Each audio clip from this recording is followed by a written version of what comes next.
So today I'm going to be giving you my full review on Dior Homme Sport 2021, the newest flanker and of course the newest Dior Homme Sport. And I guess it also makes it currently the newest Dior fragrance in general.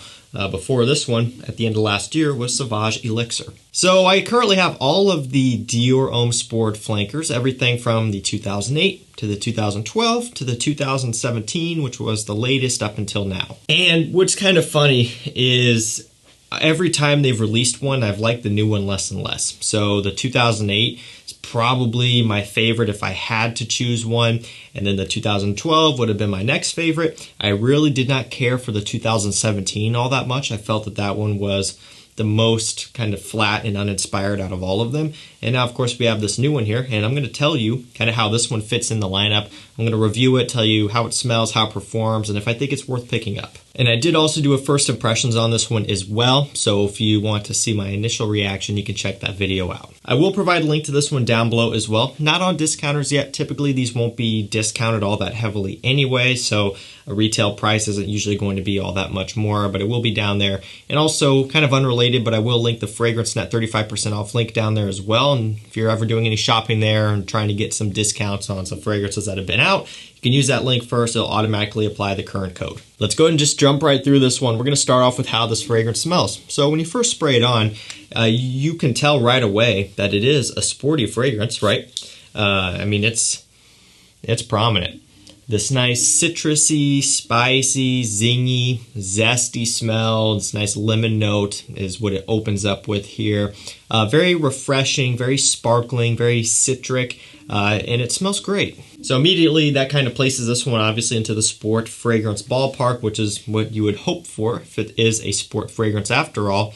And so the reason why I'm telling you this is so that way you know that it's not going to be maybe something that is a polarizing, mind-blowing, crazy, intoxicating scent like Dior Homme Intense or something like that, because they are in the same line after all. So I just want you to be aware that this is going to be much more approachable, and that will either be a good thing or a bad thing for you. So if you typically gravitate towards the sportier, fresher fragrances, this one will be for you. If you're looking for a bit of a challenge, this won't be for you. I do want to go and take a look at the note breakdown though. I do find it kind of interesting. We have lemon, aldehydes, and bergamot up top. We have pink pepper, elemi in the mid. We have olibanum, woody notes, and amber in the base. So of those notes, I definitely get the lemon right up top, front and center, very strong. Some of the bergamot comes through as well. A little bit of the pink pepper, giving it that kind of spicy kick. The elemi is what starts to come through after it's settled down a bit, and that's what gives the fragrance the most amount of character here. Kind of gives it this kind of woody, slightly resinous depth behind it, an extra layer of dimension instead of just being all citrus and then just some woods puked out onto a piece of paper. It's like, oh, citrus and woods, wow. It's more than that.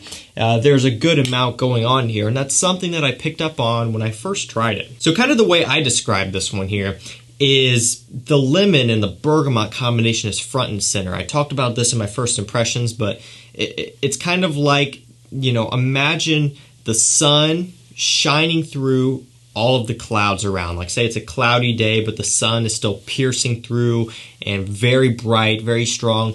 That's kind of what the lemon bergamot does in here. Even though there are other notes going on, some woods, some amber, some elemi, all of that stuff. At the end of the day, front and center, it's going to be the lemon and the bergamot notes that are kind of punching through everything else. Even if some of the other stuff starts to come through and overcome them a little bit, they're still very prominent. It has that olibanum note, which almost gives off a very slight, resinous, smoky type of smell also. But at the end of the day, it's still all about that citrus, and I think that's pretty cool. They're able to still maintain focus on what's important in a sport fragrance, which to me would be the citrus, right? It's cool that we have some woods and some spices and some slightly smoky aspects about this one, even though it is a sport fragrance, but I do like that it still kind of maintains that idea. So let's go ahead and talk about performance on this one. I've been able to test it more, albeit mostly indoors. I didn't want to wait until spring or summertime to really do a full review on this one. I wanted to get it out somewhat soon so you could kind of make a decision to pick it up on your own. But I mean, wearing it inside, normal temperatures, and even days where I'd wear it outside and it was cold outside, I was consistently getting about 7 hours of longevity, which I feel is not terrible, especially from a sport fragrance. Now, some would argue that, you know, you're paying a good amount of money, upwards of $100 for this. You would want better performance, and I can't disagree with that argument. However, you know, the other side of it is a sport fragrance. While there is some woody depth and some smokes in here, you would maybe expect a bit more, but ultimately I'm happy with it. That's fine. You know, for me, it's not going to be something that I wear for like an all-day marathon fragrance where I want strong performance from 8 in the morning until 10 or midnight or something. You know, it'll be a nice, refreshing one, going out running some errands, that sort of thing. That's kind of what I would use it for. And if it dissipates a little bit sooner, to where then I can switch over to Dior Homme Intense or something in the evening, that's not terrible for me. But I definitely understand the argument of, oh, you're paying more, you would want more out of it. And so I can see both sides here. Now, I do find that the projection is a little bit soft, which wasn't really a surprise to me. You know, when you look at Dior Homme Intense, Dior Homme Parfum, they're a bit stronger, heavier, but that's kind of also the personality of the scent to some extent.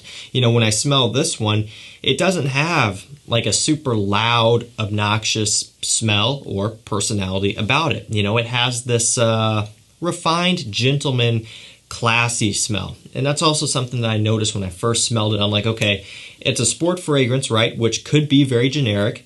But instead of being very generic, it has a masculine, refined nature to it. Something that a CEO or a boss or someone with authority or power would wear, because it does a good job of getting its point across of being a masculine fragrance, and it would give the impression that the person wearing it knows exactly what they want and they are successful. And so the fact that it's a little bit softer, I think is fitting for the scent overall. And I will also say that I probably do believe that once you wear this one in the heat, it will project more. That's typical of any fragrance, basically, whether it be a citrusy fragrance or a sweet fragrance. If you were to wear, you know, Spice Bomb Extreme in the summertime, which is not something I would normally do, but if you were to do that, it would project even harder, even crazier. That's just how it works. Heat really activates fragrances. So if projection is something you're a little bit worried about, if you're testing it here when it's cold outside, I can pretty much guarantee once you get some heat on this one, it's going to pop off, and it may actually smell a lot better. It'll probably open up and develop a lot more.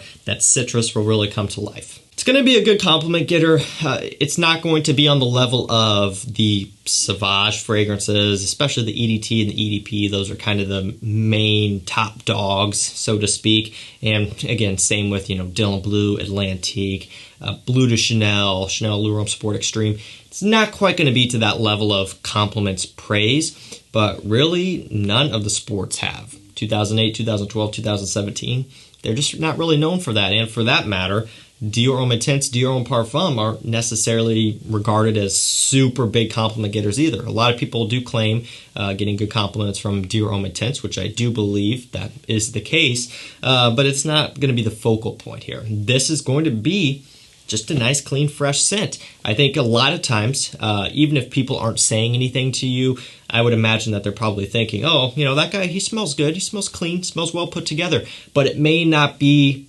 wow factor to them to where they come up and tell you, so to speak, kind of like with Sauvage and the other ones. But I do think that it will, you know, be appealing to a lot of people, so you don't really have to worry about that. So to go ahead and start to wrap this one up, I really, really like this stuff. You know, when I first smelled it, first impressions, I liked it right off the bat. As I continued to have it on my skin throughout that video, I was going back to it, and it's like as every minute went past when I was doing that first impressions, I started to like it more, and so I was super excited to continue testing it, and I have been testing it over the past few weeks, and I still like it more. I still grow to like it a little bit more every time, which I find interesting, and that's something that does happen from time to time when I, you know, find a fragrance that kind of has this dimension about it to where I discover new things every time. So in terms of where this one ranks with the others, you know, it's kind of unfair for me to put a lot of weight on these older Dior Homme Sports because you can't get them anymore. I don't want to hype up an old one that you can't buy, but I will say this, to me,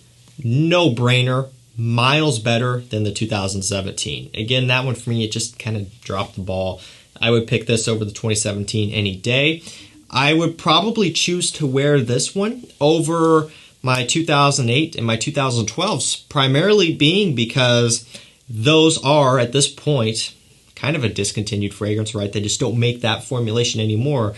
So I would like to savor those a little bit. And so I think this one really kind of gets that Dior Homme Sport DNA done for me to where I don't need to seek the old ones like I did when the 2017 was the only in production one. I'm like, okay, if I want a Dior Homme Sport, I'm not going to be wearing the in production one because I just don't like it. I'll have to go to some of my old ones. That's not the case anymore. No iris in here. Again, they removed that ever since, the 2017, and this one now do not have iris. The 2012 was the last one that did.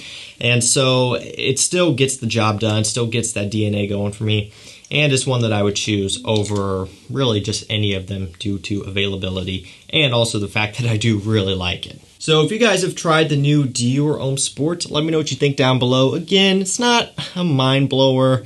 I mean, it's not super exciting, but it smells nice. And I do think it was very well done here. One that's very wearable, very approachable, very mass-pleasing, very easy to get along with. I think it's a really nice job here. I will link it up down below, and the Fragrance Net 35% off link will be down below as well. That's going to do it for me. Thank you so much for watching. Stay safe, stay healthy, and we'll see you tomorrow with another one. Take care.